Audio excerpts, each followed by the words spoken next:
linear algebra classes. In this video, we discuss about one very important theorem under inner product spaces, which is known as Cauchy-Schwartz inequality. Cauchy-Schwartz inequality. In an inner product space, we have here mod inner product of alpha comma beta less than or equals to norm alpha norm beta for all alpha comma beta belongs to V of f.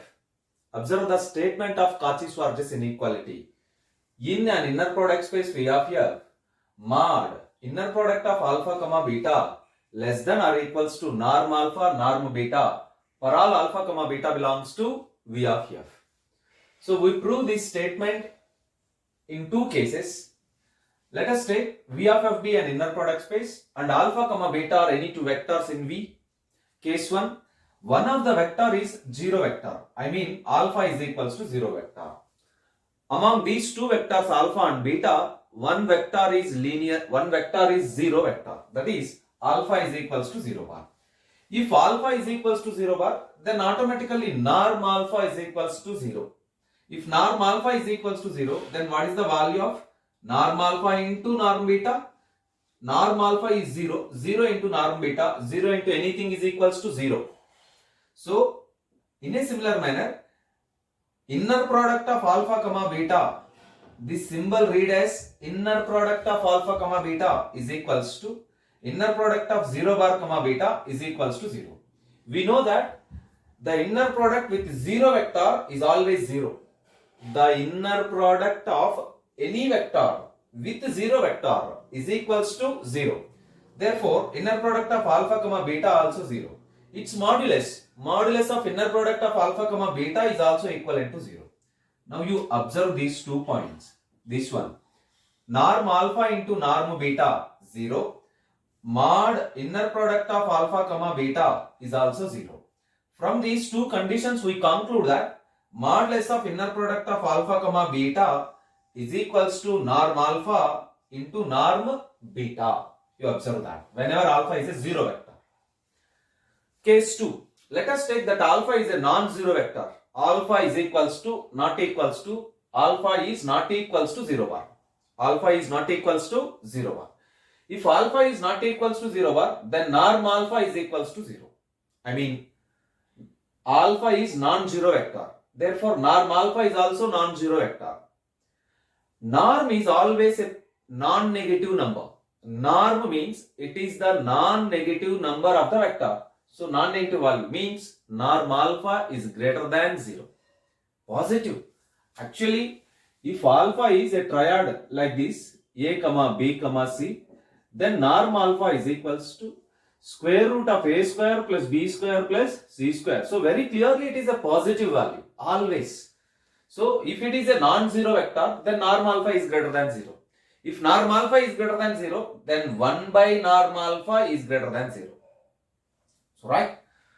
Now, define a new vector to prove our statement. Define a new vector gamma belongs to V of f as gamma is equals to beta minus inner product of beta comma alpha divided by norm alpha square into alpha. Gamma is equals to beta minus inner product of beta comma alpha divided by norm alpha square into alpha. Right? Now we calculate inner product of gamma comma gamma.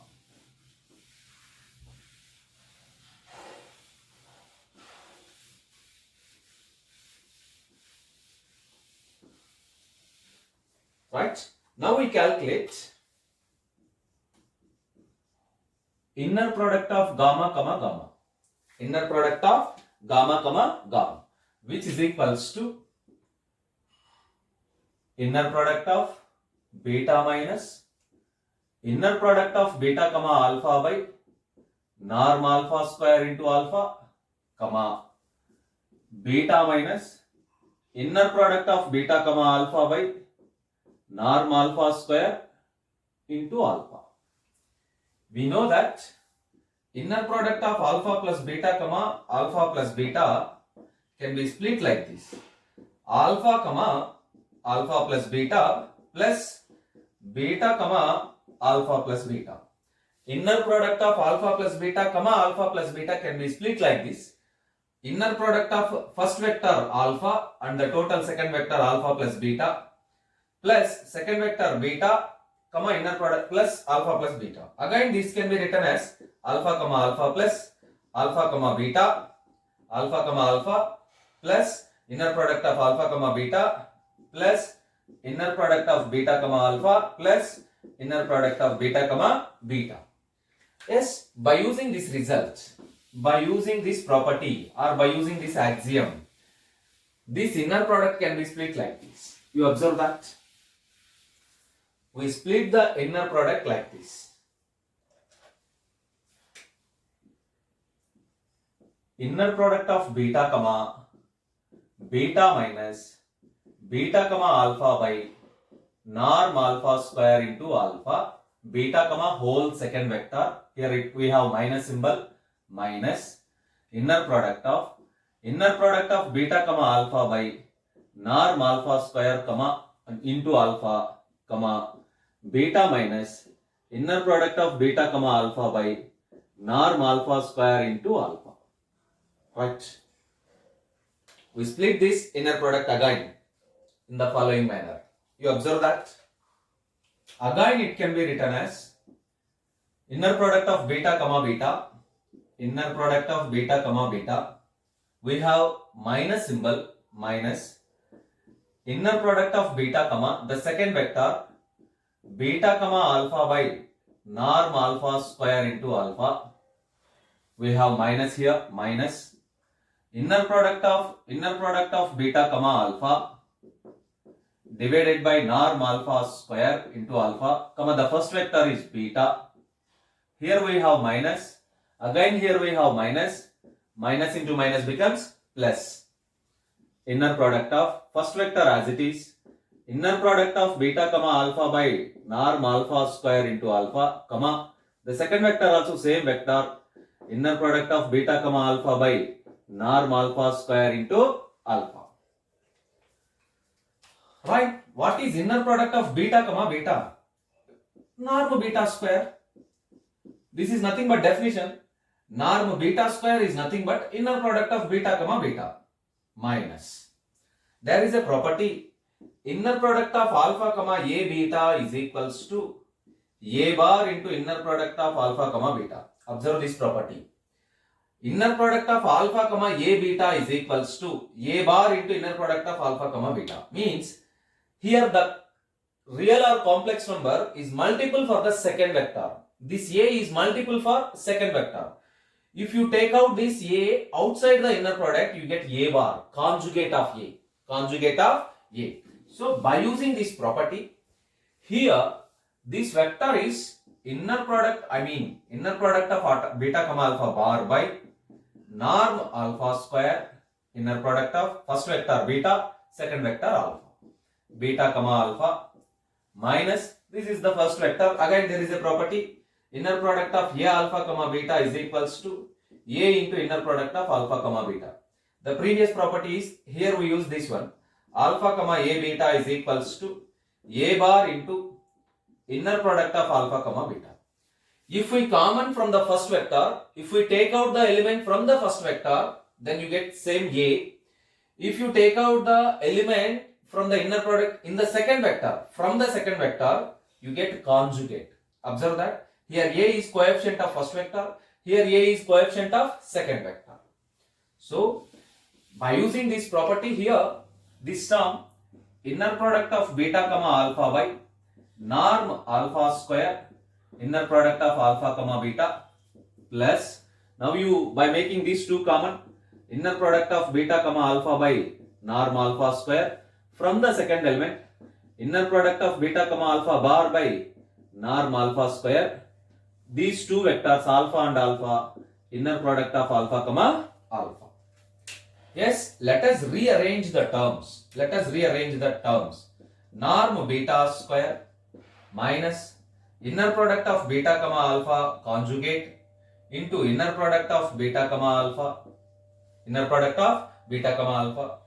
divided by norm alpha square minus inner product of beta comma alpha divided by norm alpha square You can write this vector as inner product of beta comma alpha bar.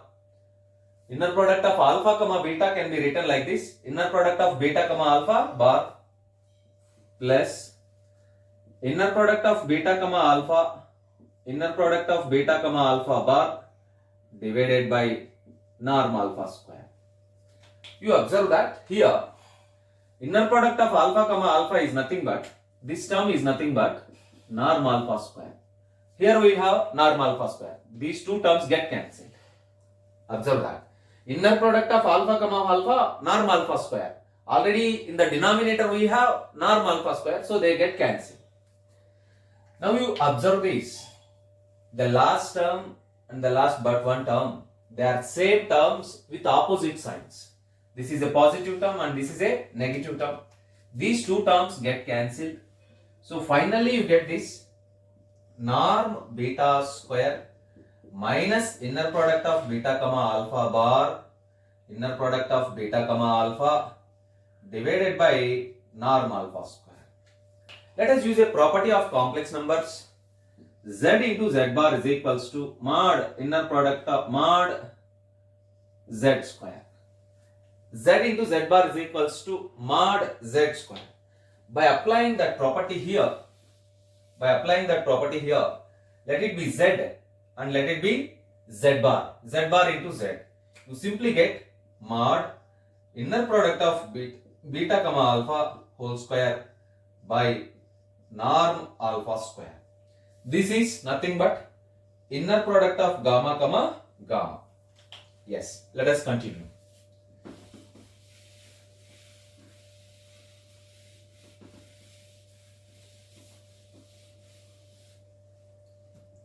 Therefore, finally we prove that inner product of gamma comma gamma is equals to norm beta square minus inner product of modulus of beta comma alpha whole square by norm alpha square. Always inner product of gamma comma gamma is greater than or equals to 0 because gamma is a non-zero vector. If it is not equals to 0, it is always greater than or equals to 0. Inner product of gamma comma gamma is always greater than or equals to 0. If inner product of gamma comma gamma is always greater than or equals to 0, then what happens? Now you observe that. If inner product of gamma comma gamma is greater than or equals to 0, then simply you get norm beta square minus mod inner product of beta comma alpha whole square by norm alpha square greater than or equals to 0. By taking LCM, norm beta square, norm alpha square minus mod inner product of beta comma alpha whole square greater than or equals to 0. Shift that term into right side and you get this. It can be written as norm alpha, norm beta whole square greater than or equals to, again this term can be written as modulus of inner product of alpha comma beta whole square. You observe that mod inner product of beta comma alpha whole square is equals to mod inner product of alpha comma beta whole square. They both are same, so it is greater than or equals to that one. By removing the squares on both sides, norm alpha into norm beta greater than or equals to mod inner product of alpha comma beta. That is modulus of inner product of alpha comma beta is less than or equals to norm alpha into norm beta. Right? From case 1 and case 2 we conclude that. Therefore, from case 1 and case 2 we conclude that. Therefore, from case 1 comma case 2 we have modulus of inner product of alpha comma beta is less than or equals to norm alpha into norm beta for all alpha comma beta belongs to V of f. This completes the proof of the Cauchy-Schwartz inequality. Cauchy-Schwartz inequality in inner product spaces. Cauchy-Schwartz inequality in inner product spaces.